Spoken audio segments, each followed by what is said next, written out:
Thank you, Silver.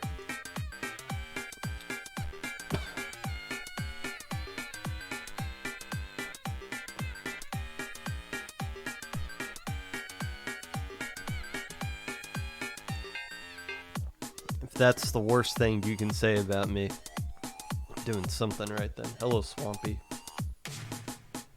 Old Swamper Doodle.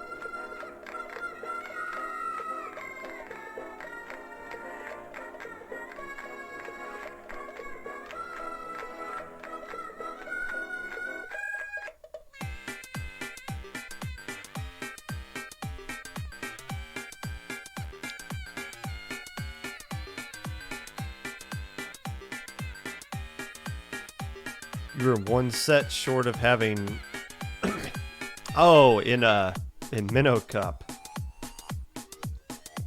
Yeah, we finished Evening Chickens and Falling Ink, and I hopped into Chorus stream to see what you guys were doing in Game 5 and watched that one. I was rooting for you guys because when I saw the other team's name initially, it was something like 3-4. Hold on, what was their full name? Hi, Carrot. It was a.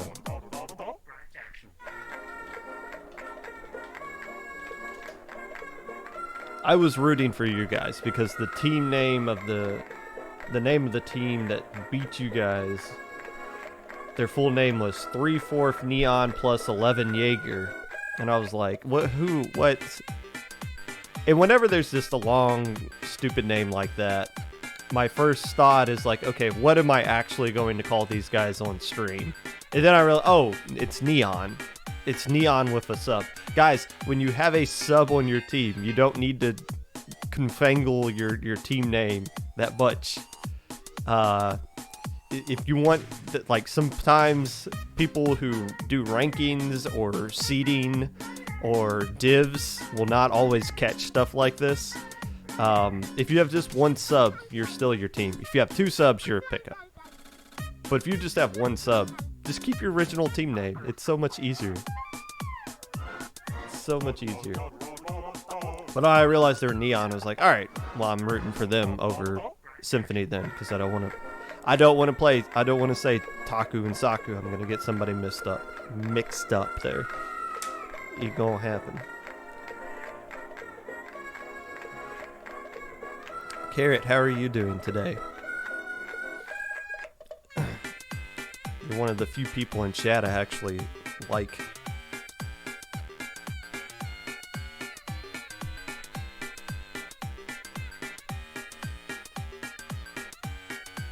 School of Jersey trip?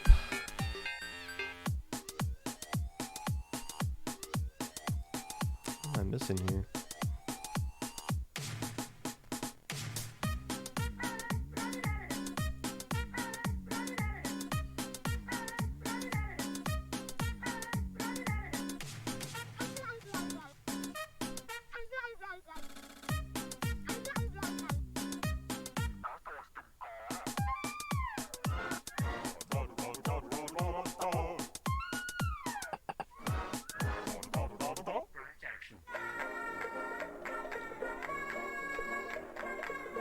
Look, man.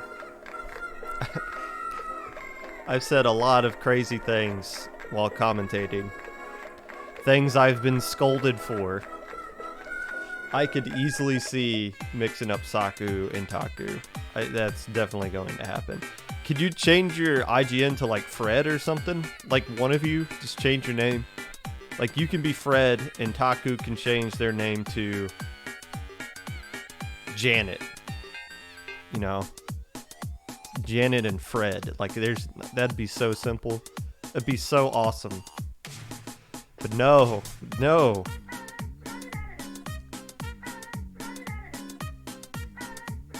No, no, no. It's too simple. Ted? Fred and Ted? Yeah, okay, there we go. Swampy a Swampert?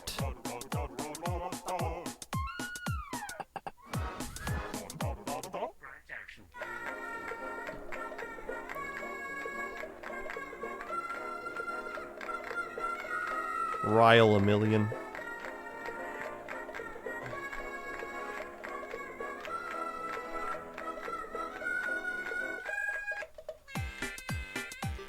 Oh, hello, Kelp.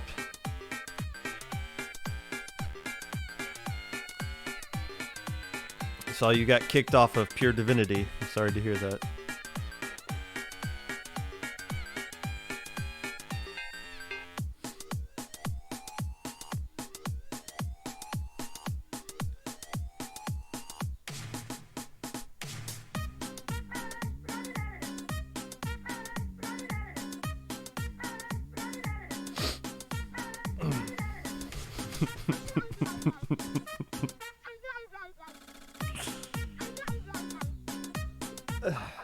Official statements released by Pure Divinity Splatoon Twitter. Kelp has missed so many consecutive scrim days, it's time to replace him. +1 new PD member. So if you're looking to join a rising Div 2 team that Kelp is no longer allowed to be on, be sure to hit them up.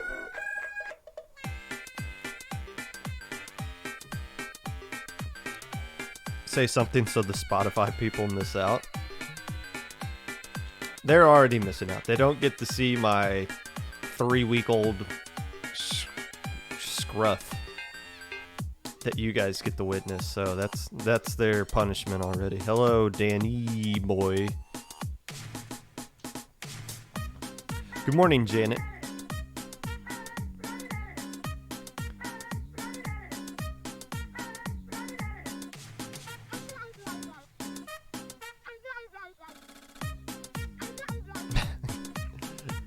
Kelp hanging out in the symphony. Kelp, you were one of the PD members we scrimmed against with a couple of Crusaders. Was that you or was that Pez? Or was that both of you? Both of. I think it was both of you. You and Pez.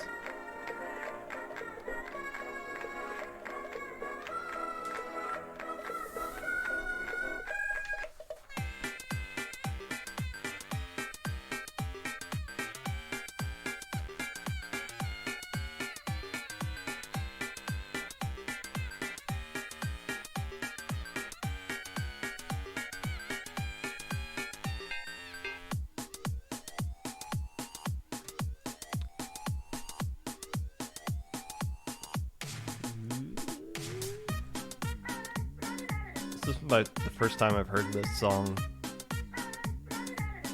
And I think I hate it, but it's different. It's the first time we've played it in the pre-show, so it works out.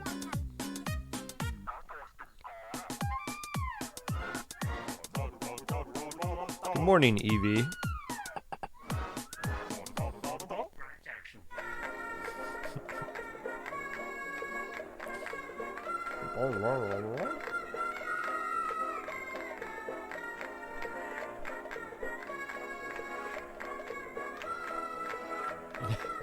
The wife does not enjoy this song. This is the last time we'll be playing it then. What is this?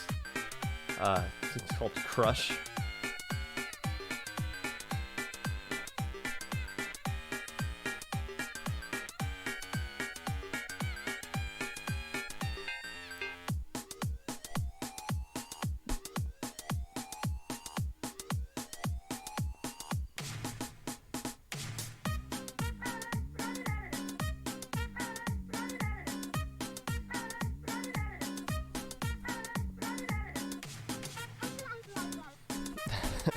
The Twisted Time disbanded tweet has over 100 likes. That sounds... People only care about you when you're gone. You're gonna miss me when I'm gone. Here, it can now have 110. How about that?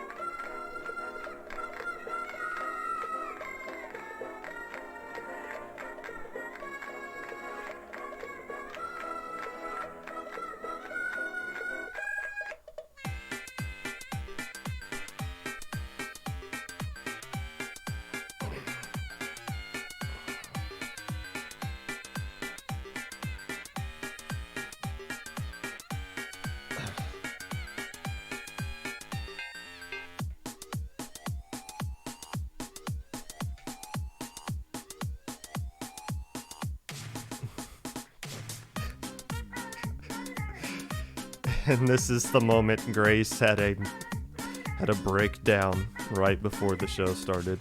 This is what the people in Spotify miss. They don't get to see Grace emotionally breaking down.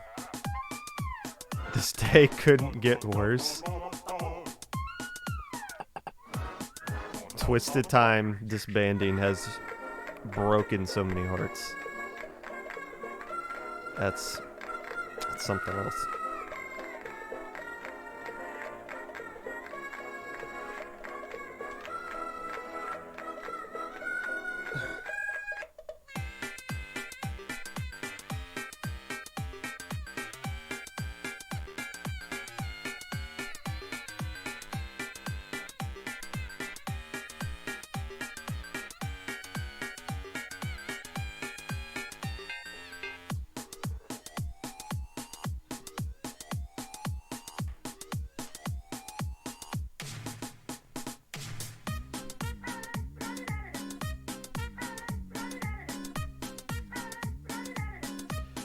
Don't worry, Twisted Time will be back just in time for High Ink.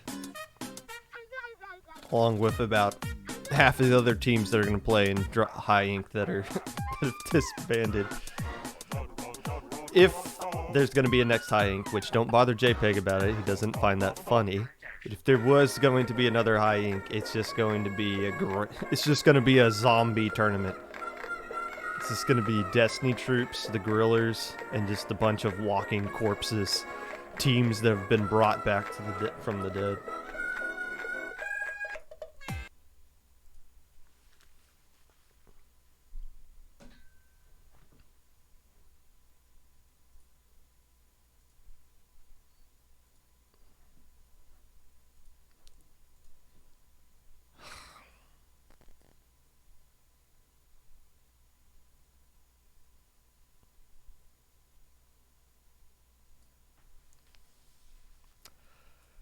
Hello, friends, and welcome back to the Popcast.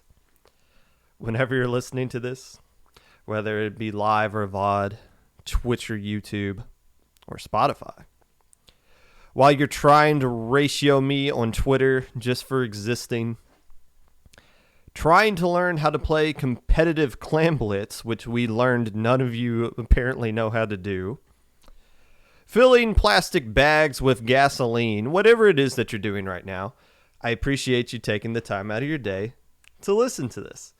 Unless I don't. News for this week. It is Low Ink week. How about that? This is the first time in a while where it doesn't feel like it's snuck up on us, where it's like, oh my gosh, I can't believe it's next week. It's here, and it's natural, and everybody's excited about it. Make sure you register for it. Make sure if you are a Div 4 team that needs an exemption, that you put in an exemption sooner rather than later. We're going to start knocking those out soon-ish. I know a lot of people have been asking, hey, when are you going to release those things? First off, that's not my call to make. But the idea is that a lot of Div 4 playing in Ludi and what they do in Ludi and other tournaments kind of affects if they're going to be put in or not. So we don't know. We needed more time to figure out how Ludi was going to work out.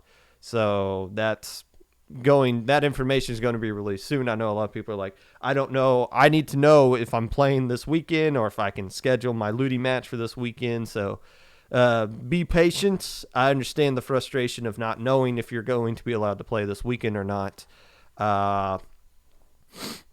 But I hope you understand why it's been slow in those exemptions coming out. I've flirted with the idea of doing 3 episodes this week. The Minnow Cup Checkpoint 1 recap today, the Low Ink preview on Thursday, and Ludi recap on Wednesday.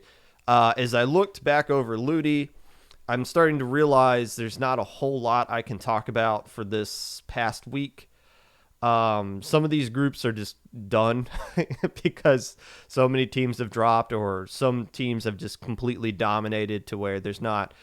I think I can do a 30-minute episode on Ludi. So what we're going to do is we're going to combine those 2 episodes I was going to do into one to just do the normal 2-episode thing. We're not going to do Wednesday. We're going to do Thursday this week, which is normally when I used to do the Ludi or low ink previews. That'll give more time for more Ludi matches to get played. And my top 10, I have no idea who's going to be in the top 10. I had teams that I had in mind to be my number 1 team, but after their performance this past weekend, it's making me kind of think, I don't know about this. So there's a lot of things to work out here. So come back on Thursday. Here's what we're going to do. Half of the episode is just going to be Ludi playoff scenarios. We're going to look at each group and we're going to be like, this group is done. We're not going to talk about it. Or here is the possibility. Here's what needs to happen for this team to make the playoffs in their group, kind of thing. So we're going to roll through that. And then the last half is just going to be the low ink preview, a top 10 that I don't know any of the teams that are in the top 10, but I'm going to guarantee right here, right now, whoever I have at number 1 will in fact win the tournament. That is a Popgun guarantee that is going to work out, unless it doesn't.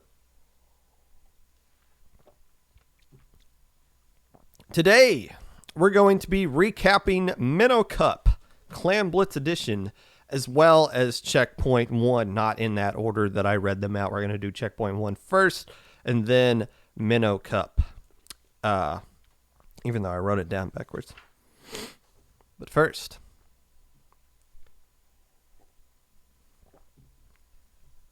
yes, I am aware that teams are starting to disband. It doesn't surprise me because if you've been paying attention to this scene for a long time, or even for a year, this should be something that you should have expected to happen and only get worse over the next couple of weeks. Spirit Incorporated, Labyrinth X, Twisted Time, the teams that have disbanded, the notable teams that have disbanded in the past couple of days. All teams that were, I guess, kind of surprising to me because they were all on the rise. Spirit Incorporated, I felt like would have been a team in my top 10 because they've been doing consistently better every single low ink they've been playing in. Labyrinth X was undefeated in Ludi and was the team I was talking about had a chance. I really wanted to see Lab X play Citrus and Sekinaga to see how they really stacked up against those two teams. But I don't know if LabX is going to finish out the Ludi season or not. No, actually, I think they dropped from the Ludi season. Twisted Time disbanded, but they said they are going to finish out their Ludi season. I haven't looked at their groups or anything. I don't know if they still have a shot to make the playoffs. I think they played Tidal Wave over the weekend. 5-4 result going to Tidal Wave. That I know. So, but teams disbanding.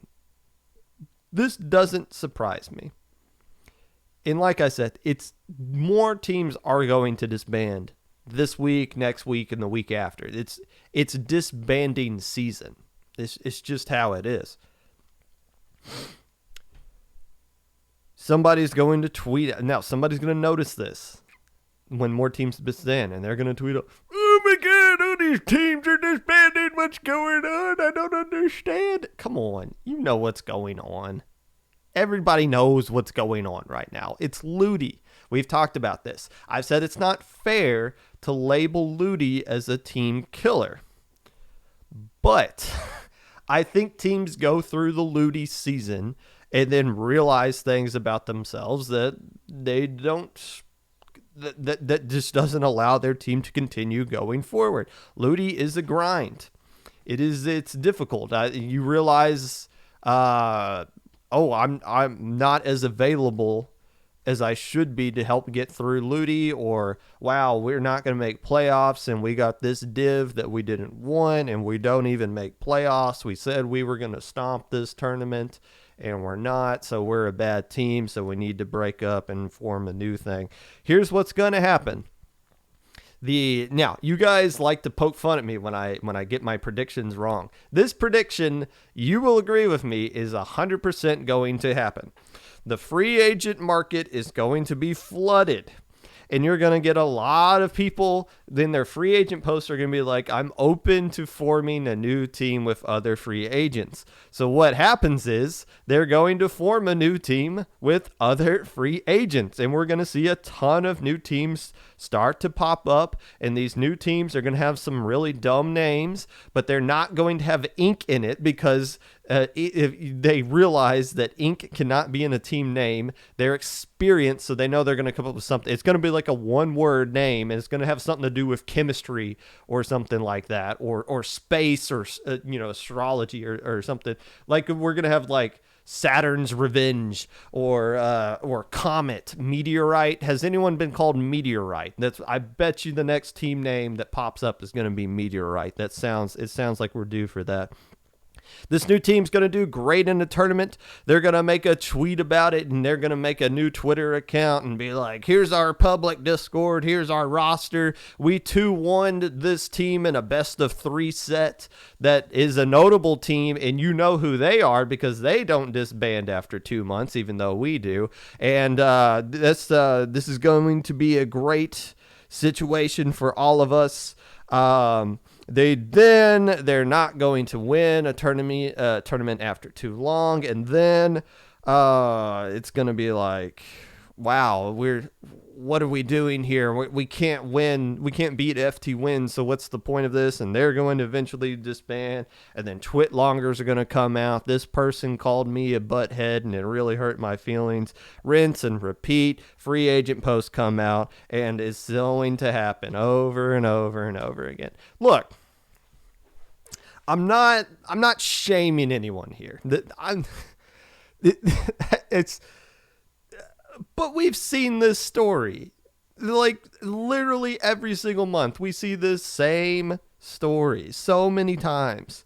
Teams leave, and players players don't leave, though, is the thing. Yes, team names that we know. It would be cooler if some of these more name brand team names we knew stuck around, but the players aren't going anywhere. Sometimes the player will tweet, I'm done with competitive, I'll never come back. They always come back. And even if they don't come back, it's not the end of the world. We have a pipeline of players that can come back, for new players to come into the competitive community. It's called Checkpoint 1. So let's smoothly transition over to the Checkpoint 1 tournament and take a look at the future of competitive Splatoon. Now, last week when I talked to Immel on episode 50 of the Popcast, which you can watch on YouTube or listen to on anchor.fm/popgun, we talked about Nintendo and how we kind of burned the bridge with Nintendo during the Squid House events back in December. By the way, it's been 5 months and we haven't had another NA Open or EU Open or anything like that. All we've gotten since then has been, I believe, just Mario Kart tournaments from Nintendo. I guess that's the last community they haven't pissed off that they helped create. So we've lost that pipeline. All that new blood that the NA Open would bring in is gone. So how do we get casuals into competitive? In comes Checkpoint 1, and it now falls exclusively almost on their shoulders. I guess maybe the Reddit can help bring in people, but I remember I once posted a free a team ad on Reddit back when we were known as Sploot Troops, just to see what would happen. And I think one of the mods scolded me for doing that and was like, nobody wants to play competitive here. Don't post this. You're not going to find anybody here. And it's like, all right, forget that. I guess I'll just go somewhere else. But Checkpoint 1, this is a massive server. This is a really massive server. I can't tell exactly how many members are in it, but it is it's over 1,000. It's such a huge server, which makes sense. The casual scene is so massive. You get in your mind of DivX not being very good. And you're like, wait, the top 1% of players are in DivX? That makes no sense. These players suck in DivX. From the world we live in, it's really hard to understand and realize that literally 99% of the Splatoon player base is not DivX. That is a fact. It's hard for us to grasp it because all of us, we're surrounded by DivX people all the time. But outside of our bubble exists an entire ocean of squids that just play the game for, and get this, for fun, whatever that means. Checkpoint 1 is a good way to kind of indoctrinate those squids into the competitive scene. This upcoming tournament, or this tournament that we're looking at here, being the Checkpoint 1 in-house tournament number 3. The last time that they had a tournament was 6 months ago, or at least that was the last time I talked about their tournament, was 6 months ago. Gosh, I can't believe I've been doing this for 6 months, almost 10 months. Now that I think about it. Anyways, I digress. The concern that I saw with this tournament, though, is that only 15 teams signed up, and that's concerning considering in Tournament 1 they had 24, in Tournament 2 they had 21, and my thought was, with all the amounts of people that they have in that server, that this would eventually become one of the biggest tournaments in the entire community. I think I might have been wrong about that. Clearly, I've jumped the gun. I've interviewed people from Checkpoint 1 before, but I would like to bring them back on again later, just to kind of follow up. It's been like, gosh, about 50. That was like one of the first 5 episodes I did, was interviewing Checkpoint 1 staff. So I'd like to circle back with them maybe the next time they have a tournament and get their feedback on things. But I, just from an outsider's perspective, was kind of hoping a lot more teams would sign up for this. The cool thing is there were basically 2 tournaments running here. A bracket for teams that were under the skill rank of X and teams that were in lower X rank. I don't know what lower X rank is. I would assume that's like below 2200. I'm sure it's spelled out somewhere, and I easily could have looked it up, but I just flat out didn't because I'm lazy. Regardless, 5 teams played in the other under X rank, and 10 teams played in the lower X rank. By the way, if you're curious, there are some notable teams that have played in Checkpoint tournaments in the past. I don't think they've originated from Checkpoint 1. But there are some teams that you would recognize that have played in some past tournaments. Team name, guys, please. Checkmate. Checkmate actually won the first tournament, but I know they didn't originate from that because I recall them playing in Little Squid League tournaments before that Checkpoint 1 tournament. Insurance Agency, Booyah X, the Inkcraft Cult, all notable teams that have played in this tournament in the past. I would assume that most of them are banned this time around. Chad is debating if it's 21 or 2200. I would see all these teams I just listed as above a 2200 skill level team. So, but still, you see the pipeline. You can see the direct connection between teams that are playing in this tournament that have moved on to become like household low ink name teams, which is awesome.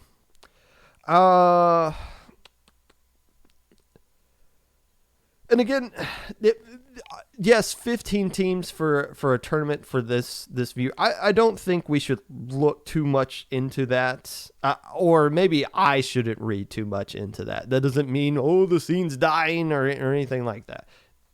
A lot of people, I assume, played their first tournament this past weekend in Checkpoint 1. That's the point. It doesn't need to be a massive number. As long as new people are getting exposed to competitive, that's a great thing.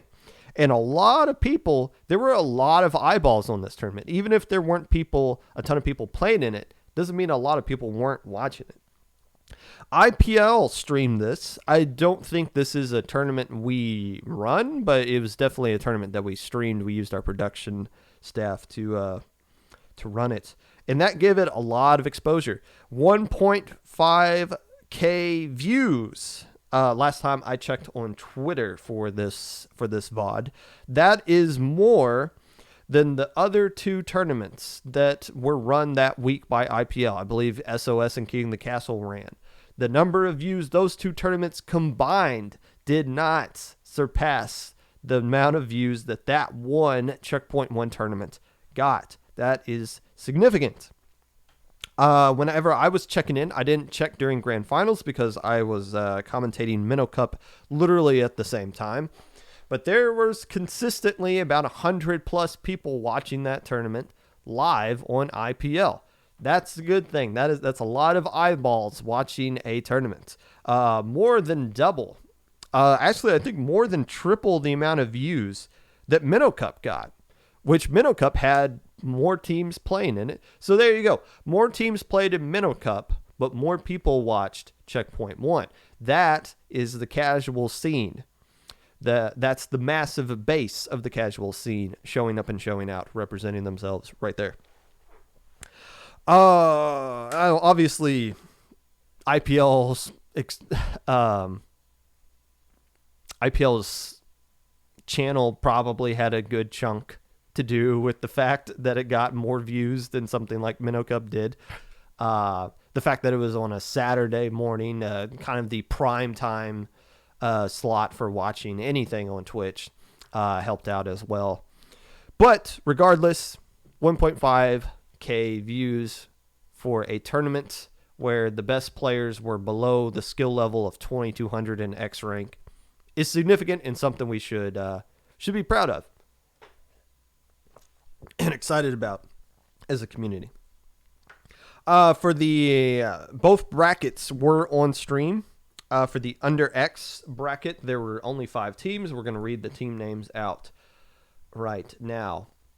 Drizzle Makers, Smorls, Speen, Cash Flow, that is C.A.S.H Flow, and Off-Brand Sandwich Cookies.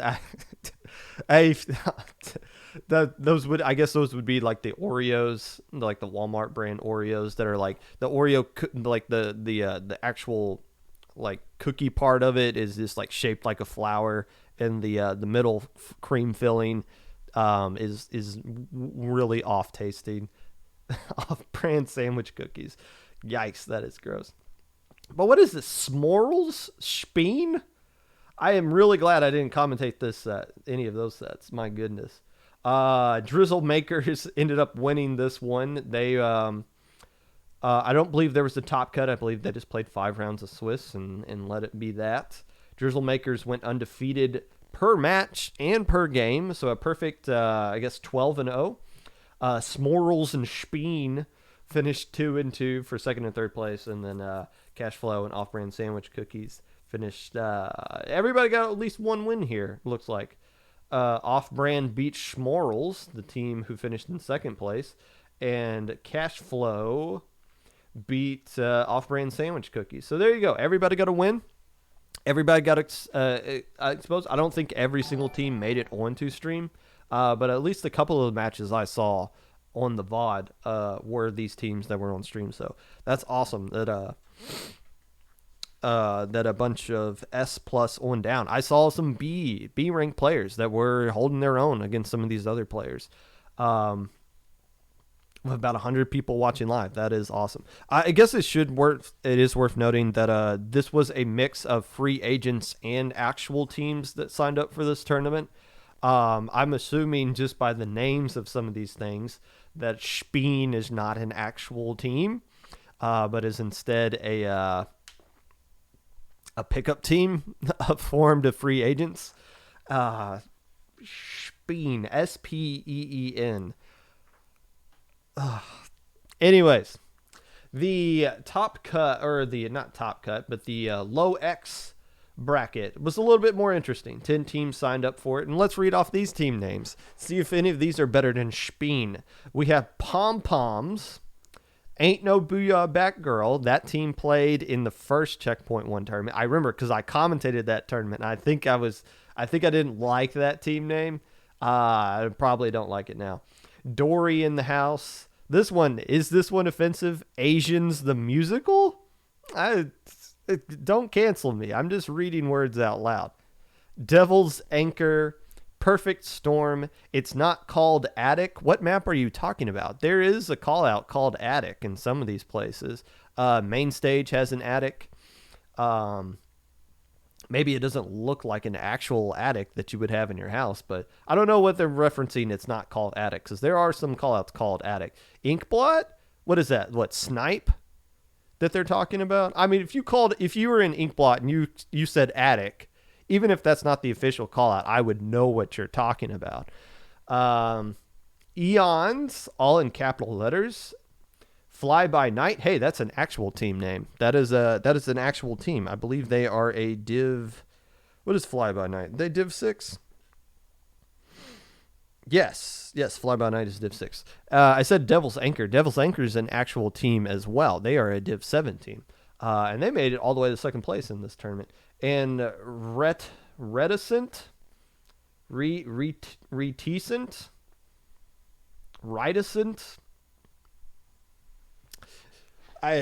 look, man, they don't teach you how to read in Kentucky, all right? You just got to go. I taught myself, and you see the results of it. Anyways, those are the 10 teams that played in the low X brackets. Pom Poms went undefeated in this one. Actually, it was a little confusing because there's only 4 rounds on here, but when I watched stream, there was like a phantom round that happened somewhere. So I looked on Discord, and there was like an extra round 5 that just didn't show up on challenge, but they played out anyways. So the teams that made top cut in this tournament were Pom Poms, Ain't No Booyah Batgirl, Dory in the House, and Devil's Anchor. I was confused about this because the grand finals was Ain't No Booyah Batgirl versus Devil's Anchor, and I watched that and I was like, okay, the Booyah Batgirl 3-0 Devil's Anchor, so there we go. That the tournament's over, and then there's like an extra hour of it, and I was looking through Swiss and I was like, wait, why are they still playing? And I realized they played in round 5, but round 5 just wasn't on challenge; it was just on Discord. So they played twice, those two teams, and got the same result. Ain't No Booyah Batgirl 3-0'd Devil's Anchors in both Swiss and Grand Finals. So for Ain't No Booyah Batgirl, this is a little bit of revenge. This was a team I mentioned they played in tournament number 1, and they finished second in that tournament. So they win this one here, they did Booyah back and got some revenge there, winning this tournament. I believe it was Checkmate that beat them the last time they played. Devil's Anchor, probably the biggest winner from this tournament. They are a Div 7 team and an actual team, and finished in second place here. So that is a good result for them. Hopefully we can see them and play in other tournaments outside of this and Ludi. It'd be nice to see them play in low ink and see how they stack up with some other teams. Sometimes we talk about Div 8, and we're going to talk about Div 8 when we talk about Minnow Cup. A lot of times Div 8 is just not really Div 8. It's just Div ? Like you could have like skill levels all over the place. Div 7 is usually branded as like the lowest low div in Ludi. But there's still some teams that fall through the cracks and get into Div 7 that are definitely not at the bottom of the competitive scene. Devil's Anchor doing really well here, finishing in second place. Kind of proves that. So hats off to them. Congratulations to Checkpoint 1 for having another tournament. Hopefully it'd be nice to see more tournaments from Checkpoint 1 instead of one in another 6 months. But we'll be keeping an eye on that again. And maybe I'll probably reach out next time there's a Checkpoint 1 tournament, because this is a portion of the competitive community that we all need to keep an eye on and support. Again, Nintendo's gone. That's kind of our fault. If we want to keep this scene going, we need to plant some seeds. Checkpoint 1 is the flower bed.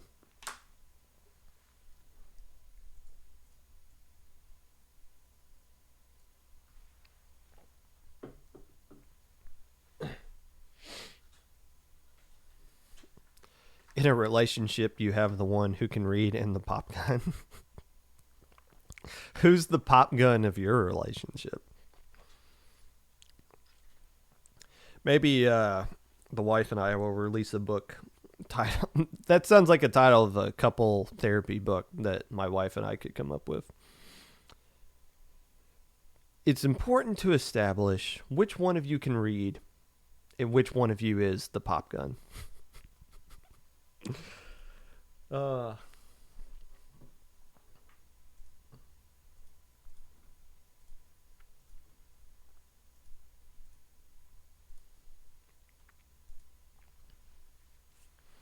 By the way, Spotify, no, your stream is not lagging. I'm just taking a break. Drinking. Water.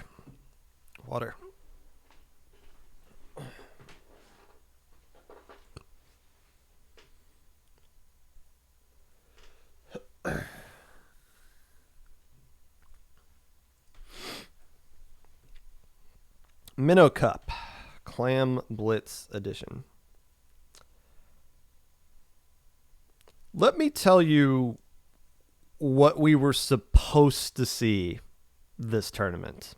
What was supposed to happen? A changing of the guard. Of a new skill cap that's been placed on all these tournaments. Most notably Minnow Cup and Low Ink that seem to have the same kind of skill gap now. We were supposed to see different class of alpha bracket teams graduate over the course of the past month and this month, graduate and leave low level tournaments altogether and ride off into the SAC sunset. Not everybody gets the opportunity to win Low Ink. There are 12 Low Ink tournaments a year, which means only 12 teams get to win. We cannot squeeze out 12 teams at a time. More teams need to get the boot that will never win Low Ink. This past couple of months was supposed to be us slowly graduating those teams. And we were going to welcome in a new class of name brand alpha bracket teams that we are all going to get to know and love because they're going to make alpha bracket every month, but only one of them gets to win it at a time. I'm talking about the next Persistence, the next Revitalize, the next, let's see, I guess the next Sea Boys? Just teams we're going to be keeping an eye on and talking about forever. And we know eventually, we think, they're going to win Low Ink. It's just going to take some time.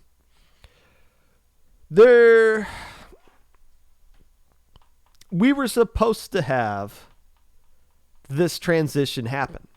This tournament was supposed to be one of the main transitions that we were going to see. And we're ready for the next class to take over here. We're a lot of teams are ready to see this shift of alpha bracket become something new. What we saw, though, was a passing of a torch that just got dropped and it just burned down the entire forest that it got dropped in. And everybody's just kind of looking at each other like, oh, I thought you were going to take this. I thought you were going to be, I thought you were going to win this tournament. Or I thought you were supposed to make top cut this time or something like that. Nope. Oh, no. I listen to a lot of sports talk radio. That probably comes over in how I broadcast the Popcast here. Maybe that bleeds over a little bit. Maybe that's the inspiration as to why I do the Popcast. One thing I've always learned from sports talk radio, the better story is always in the losing locker room.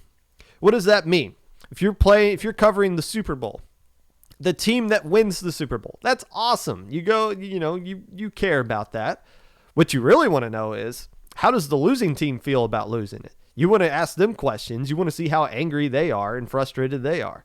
Now, I can't do that on the podcast. That's not fair. I'm not here to poke fun at people that underperformed and didn't do well in this tournament. That nobody wants that. Now, if you're the team that didn't do bad, you might be interested in that, but that's not the point of what the podcast is. I always think if Destiny Troops plays in a tournament and we do bad, I don't need some yokel to come on a stream that a lot of people will watch and have that person just be like, wow, Destiny Troops really suck today. Yeah, no crap, Sherlock. We know. I know that my team did not play well. I don't need someone else pointing it out. However, you have to give credit to the teams that beat those teams. It's not so much putting another team down as it is lifting another team up. And we're going to do that a lot. I have a lot more matches of note to go over, a lot more winners to kind of label here for this tournament that I normally do for something like Minnow Cup, because a lot of quote-unquote upsets happened.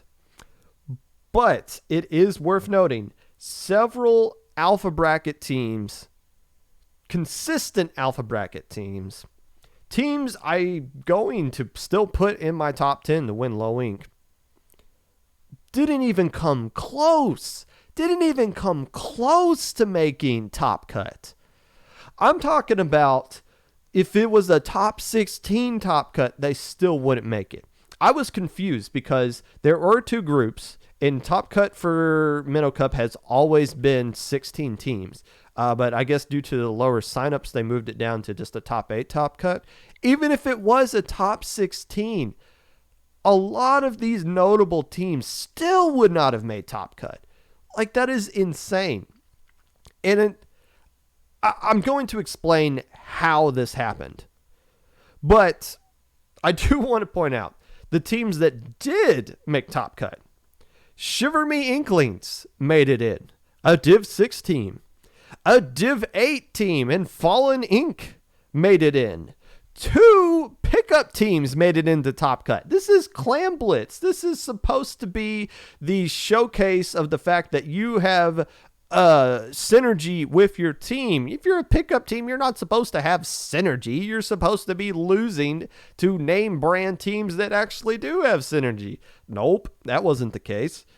In fact, the team that won grand finals, or I should say the two teams in grand finals, the team that won was a pickup team made up of players that had recently disbanded from the past week, literally that week. And the team that finished in second place is a team that went 3-3 in the last low ink they played and didn't even make a gamma bracket. How is this the grand finals? How is this the top cut? And I'm not going to read off the notable teams that didn't make top cut, because that's not fair to them. It's not their requirement that they need to do that. But this is so this tournament is so backwards from what we would expect to see from all of these teams playing in this tournament. Now, what's the story here? Well, Pup Gun is Clan Blitz only. Clan Blitz is a bad mood. Yes and no. Like I said, Clan Blitz is the most bizarre mode of the competitive scene for sure. It's not the worst mode. It's not Rainmaker. But Clan Blitz is the one mode that highlights you either know how to play Clan Blitz or you don't. And it's not an excuse.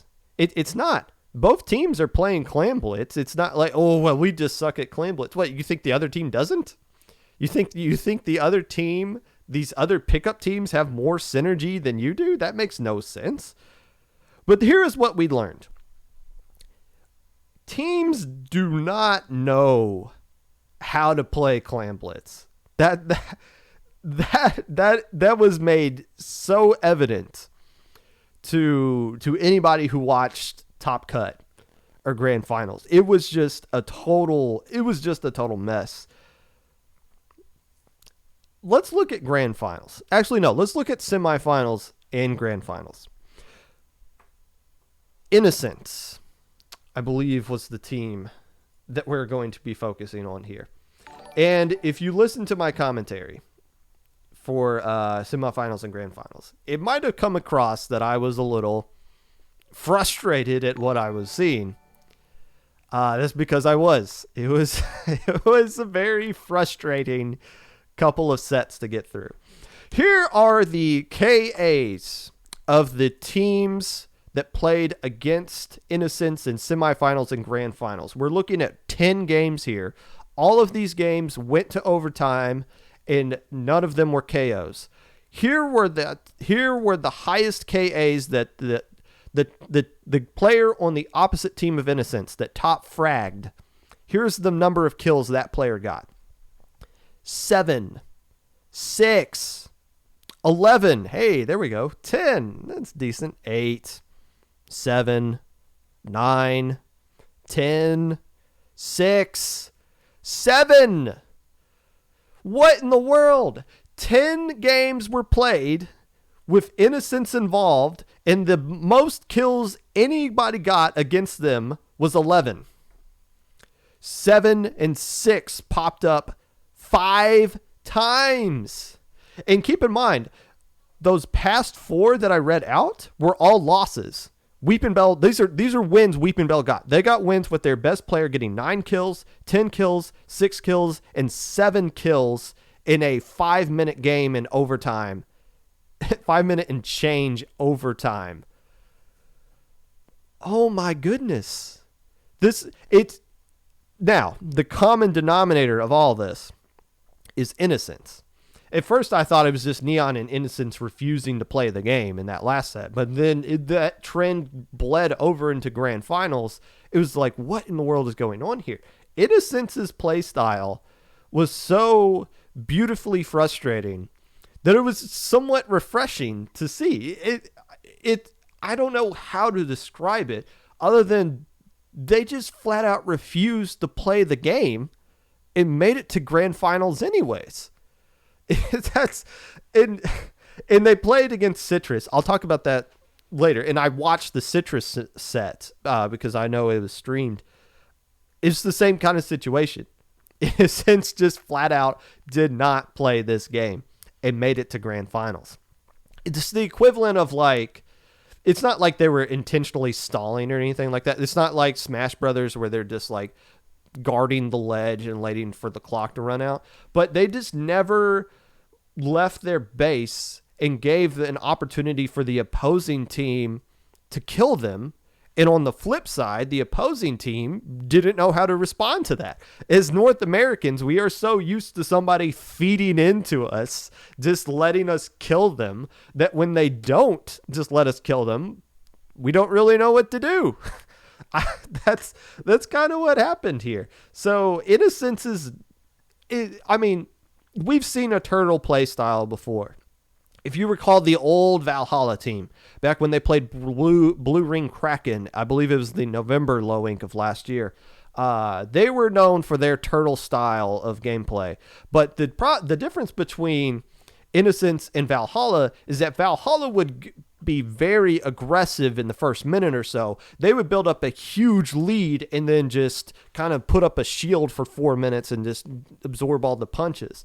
Innocence just put up a shield the entire game. The entire 5 minutes, they just put up a shield.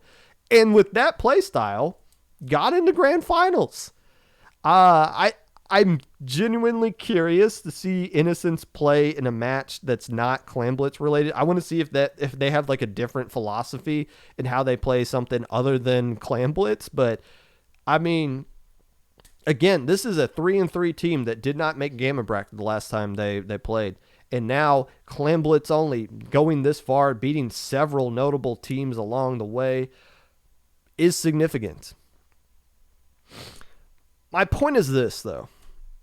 The fact that a pickup team won a Clan Blitz tournament, a fact that a team finished in second place, whose play style was basically, we refuse to play the game all together, what does this all say?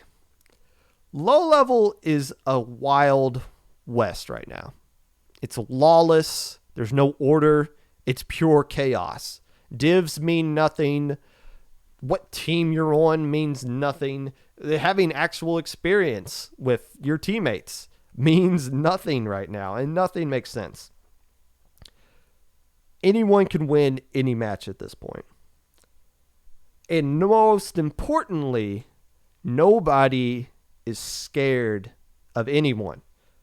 The worst thing you can have right now is clout, a target on your back. Being a team that has made it decently well, a team that has been consistently in alpha bracket, the reason they're not picking up that torch and carrying it for the rest of the community, we're the next class of good low ink teams that are going to threaten to win it every single month, is because all these other teams are just sniping them and biting them at the ankles and cutting them down, so they never get the opportunity to get to be consistent.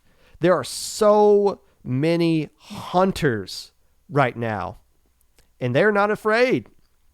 And these teams that aren't taking these hunters seriously are going to keep missing these top cuts. They're going to get stuck in gamma bracket. They're going to fail to make Sunday, and then they're going to wonder what's going on. Red Sun had to fail. Red Sun made alpha bracket and then failed to make a gamma bracket the next month. They had to do that before they finally turned around and won low ink. We think they did, at least. I think we're going to see more of that. And with this being low ink week and we have low ink coming up, adds a big question mark as to what... It just adds a lot of doubt into there being a true monster to rise up and claim their spot. Somebody has to win low ink. It might be a pickup team. Who knows? And don't blame me for this. The longer you guys hang around low level, the more people come hunting for you. If you want to escape this, win low ink or take the Thimbo IHOP approach and just ban yourself and start getting ready for SAC. But don't you be blaming me for cursing any of you. No. You brought this upon yourself. Well, we'll discuss that more on Thursday. Before we do that, let's dive into what happened in the actual tournament, starting with some matches.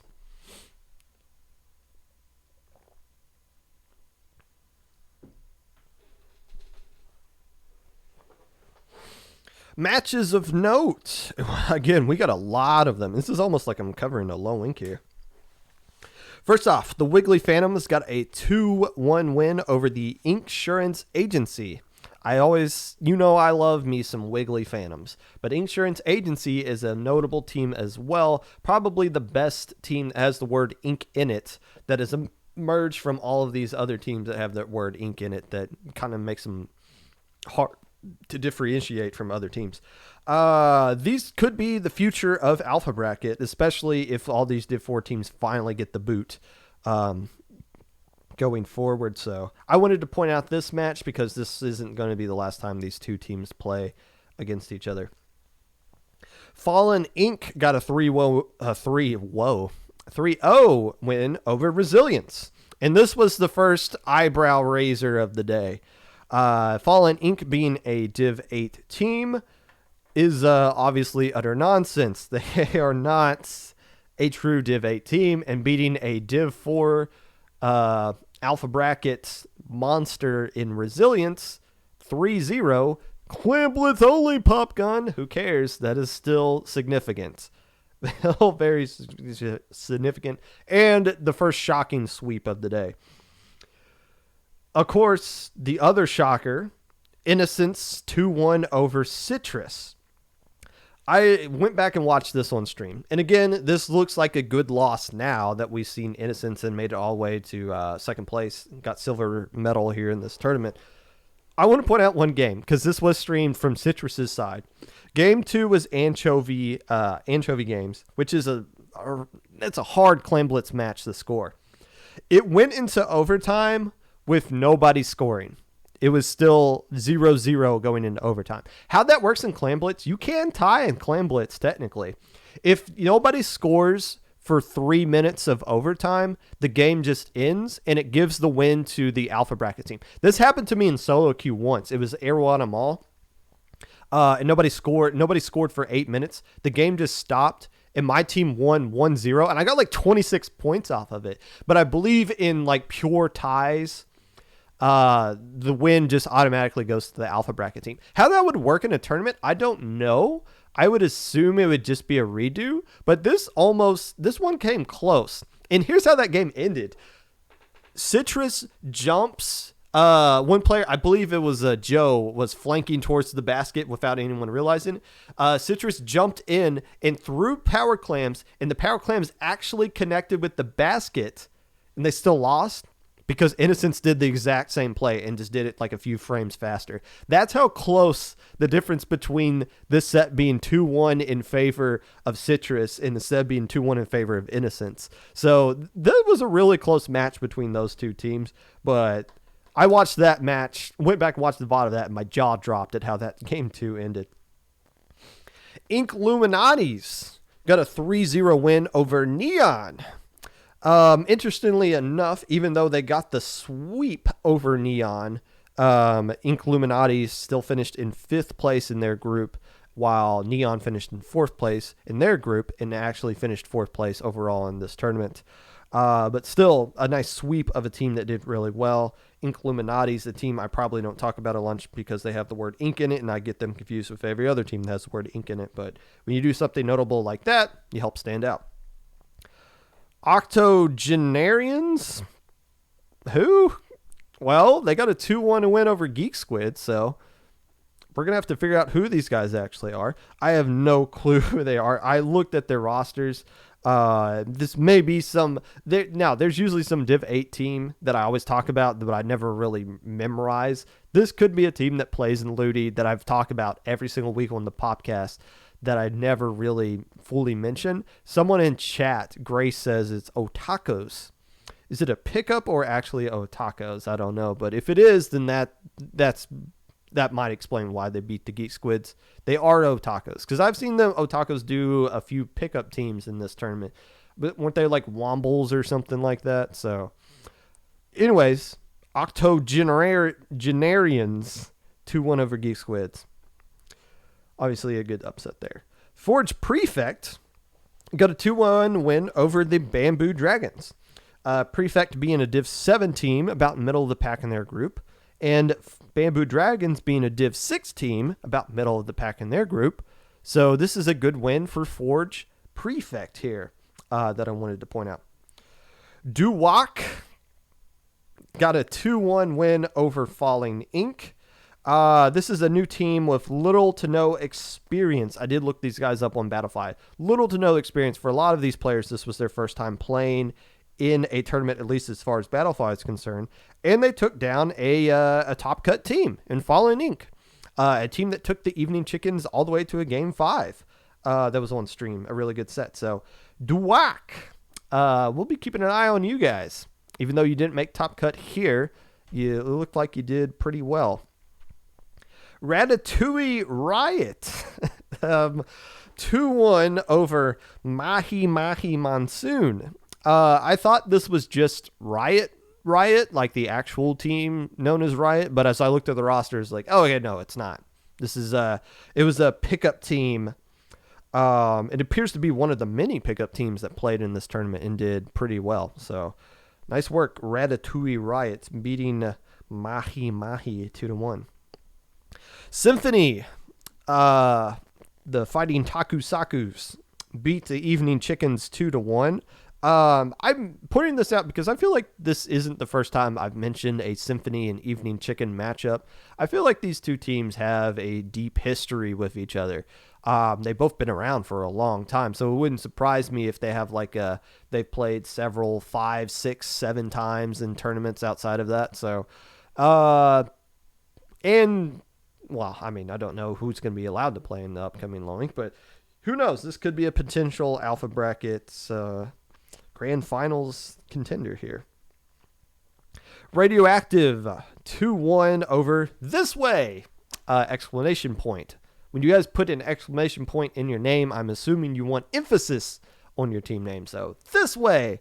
Lost to Radioactive 2-1. This is a good win for Radioactive, who didn't do particularly well in this tournament, but beat a top cut team anyways 2-1. So technically an upset if you just look at the final standings, and a good win for Radioactive overall.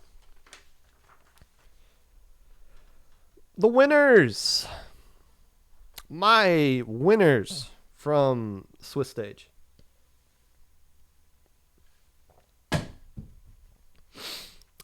Let's start with Symphony. since they're all in chat. Got a nice 5-0 result, as they should be doing.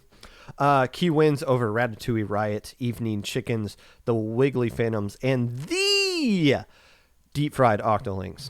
That's a very tough schedule. I don't think their opponent win percentage was particularly sexy, but that's because they beat them. That kind of hurts their opponent win percentage because the teams they played against lost to them. But still, you just read out those names. There's a rogue gallery of teams that they beat there. So very, very nice 5-0 result for them. The team with the highest opponent win percentage, that would be the Ink Illuminati's team that I referenced earlier, who had a 68 opponent win percentage. That is pretty high. They went 3-2 with key wins coming against Dark Rain and Neon, and both of their losses were 1-2 results to top cut teams. So nobody swept them, and they were one game away from beating two teams that made it into top cut. So Ink Illuminati's did not make the top 8 final, but still had a good tournament for them overall. Broken Controller Gaming went 3-2 in this tournament with key wins over Power Inc. and a 3-0 sweep over the Inksurance Agency. Would have made top cut if they didn't have a 1-2 loss to Weeping Bell. So they came pretty close to making top cut here. Dark Rain missed top cut barely with a 3-2 result, but got a nice 2-1 win over Citrus. I misread when I talked about Weeping Bell. Dark Rain got a 2-1 win over Citrus and a good 1-2 loss to Weeping Bell. My notes bled over a little bit there. Broken Controller Gaming did not lose to Weeping Bell, but Dark Rain did. But still, Dark Rain, I would say I need to spend more time paying attention to those guys. They did really well here, even though they didn't make top cut, beating Citrus and almost beating Weeping Bell. Fallen Inc. Welcome to competitive Splatoon. This was their coming out party, and they showed up and showed out with a 4-1 result. Key wins coming against Mission Instinct, Ink Illuminati, and Resilience. Now, keep in mind, Div 8 does not mean you are the worst div in all of Ludi. Div 8 basically means div ? You can be all kinds of spectrums of skill level in that div. You just never played the game that we could find, at least. Well, now they're starting to play the game, and they beat Resilience and almost beat Evening Chickens, which are Div 4 teams. So, Fallen Inc., we need to keep an eye on these guys. They might do really well. If they play in low ink, which I haven't checked, but if they do, we're going to need to keep an eye on these guys, because those are some notable wins they got there. Duwak with 3-2 in their first tournament with key wins against Fallen Inc. Hey, I just talked about them. Inkception and Nightshade. I'd love to see more of these guys play as well. Hopefully they sign up for low ink. It'd be cool to see how good they do in tournaments outside of that. Again, this was, for a lot of their players, this was their first ever tournament, at least as far as Battlefly is concerned. So, Duwak, keep coming back out. Keep playing in more tournaments. Want to see you. This way, got a 4-1 result in Swiss, making top cut with key wins over the Deep Fried Octolings, the Wiggly Phantoms, and Shiver Me Inklings. I believe this was a pickup team from Pan of Tooniverse, Drago of Synergy, and Lord Esper of Squid Society. I believe is the team that player is on. Were the players that I noted. Sorry, whoever the fourth player is. I just didn't recognize your name when I was writing this last night. Inksurance Agency went 3-2 with key wins over Riptide, Mahi Mahi Monsoon, and Radioactive. In a sea of bad ink pun team names, Inksurance Agency is starting to show that is starting to stand out among all of them. A very strong beta bracket team last month in low ink. Didn't make top cut here, but still got some notable wins. Again, the Mahi Mahi one being significant. The biggest winner of the week for Swiss stage, as far as that is concerned, is the lowly Div 6 team Shiver Me Inklings, who went 3-2 with an opponent win percentage of 65%. 8%. Key wins coming against Power Inc. and Broken Controller Gaming, making top cut as a Div 16. They did get one win as a bye, but still, even with the bye, their opponent win percentage was crazy high at 65%. That means they played some tough teams that they lost to, but still did really well. So, Shiver Me Inklings, nice tournament result for them. I'm sure they're proud of that. Let's talk about top cut and then call it a day.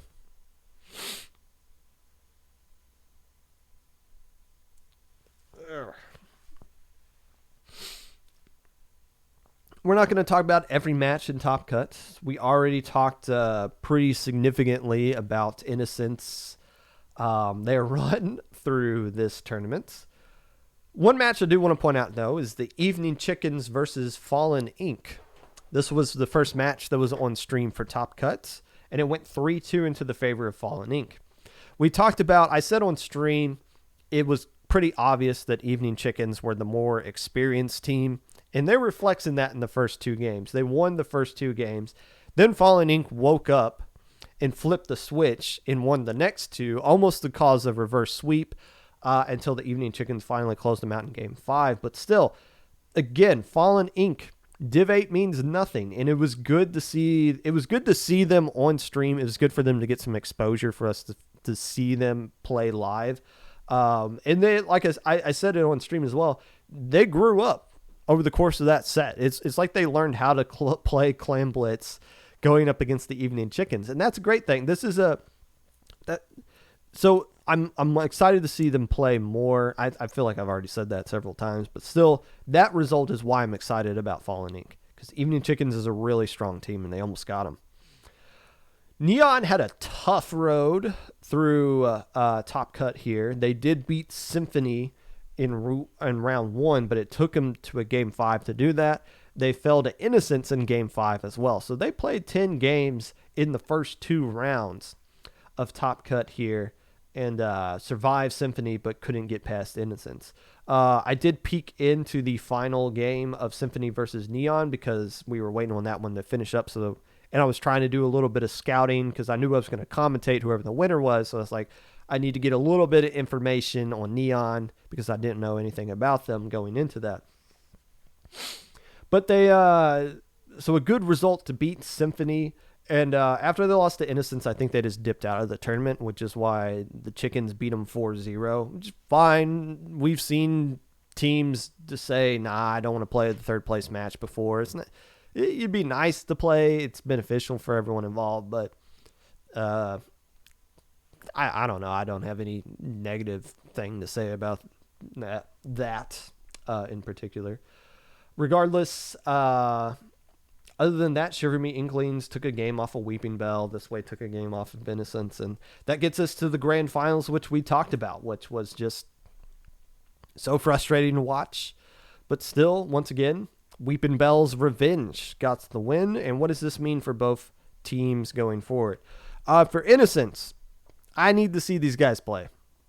I don't want to see them play Clan Blitz ever again in a day of my life. I want to see how they play Rainmaker. See how they play Splat Zones. I want to see them play a mode that isn't as labor intensive, I guess, as Clan Blitz. Just to see if they still do this complete 5-minute turtle style. Because it worked out here in this tournament, surprisingly. But I wonder if they can get away with that in all 4 modes, not just Clan Blitz. For Weeping Bell, for the second straight month in a row, a pickup team has won Low Ink. Or not Low Ink. We've never had a pickup team win Low Ink in the past 2 years. But for here, Weeping Bell won Minnow Cup, Clan Blitz edition. The players on this team are Dan, formerly of Labyrinth X, that disbanded over the last week. Danny Boy, who has probably been on 100 teams that I could find. In Squiggle, tell me if I'm pronouncing this incorrectly. Knives? It's Naiveess or something like that. Knives? I've never heard of this player before, but they followed me on Twitter, so that's how I saw them. And Hydra, who has been in chat all day and wanted me to post that image of Weeping Bell that you saw at the very beginning here. The last team I saw Hydra on was Resilience, the last notable team. So someone in chat can correct me if I'm wrong, but this is mostly a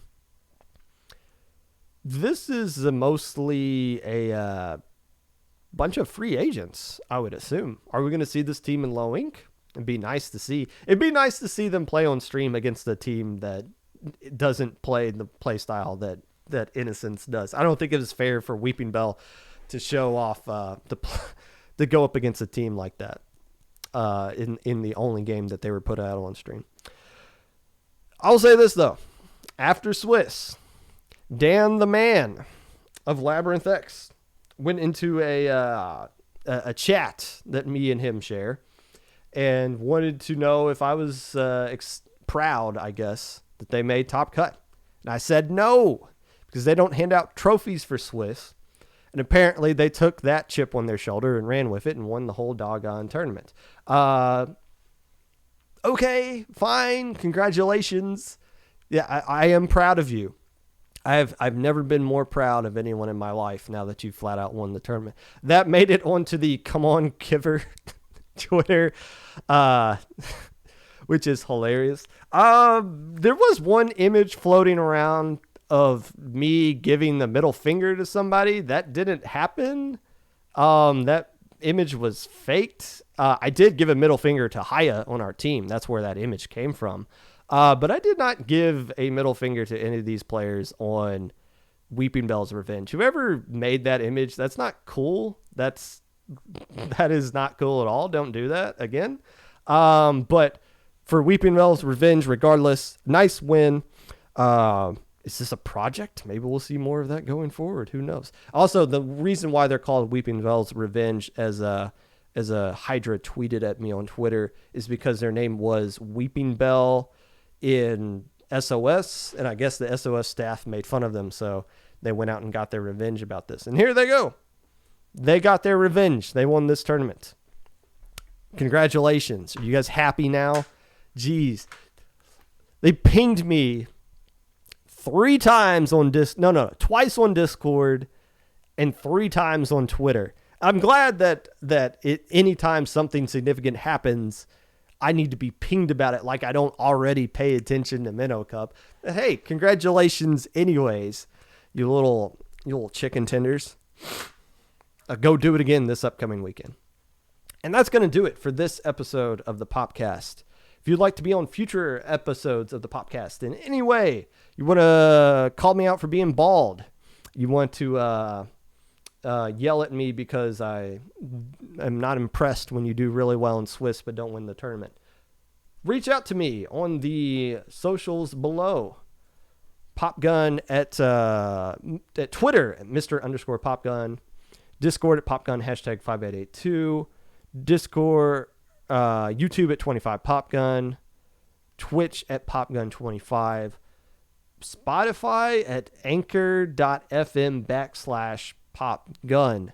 Gosh, there's too much nonsense that we got to go on with this thing. Thank you to the people who followed. I need to do a better job of reading this out live when I end the shows. The Happy Inkling, Knaves, CNN Uwu. Are you a reporter for CNN? Thank you for following. And I don't know if this person followed this one or not, but SN Yuri, thank you for following as well. That is going to do it for today. Let's go raid somebody. Takora is streaming, so let's go straight to her. That works. Thank you for watching. Make sure you wear Takora TV. Keep wearing a mask. Get injected. Do all those good things. Don't do anything stupid. And for those of you who really wanted a middle finger, let me give it to you right now.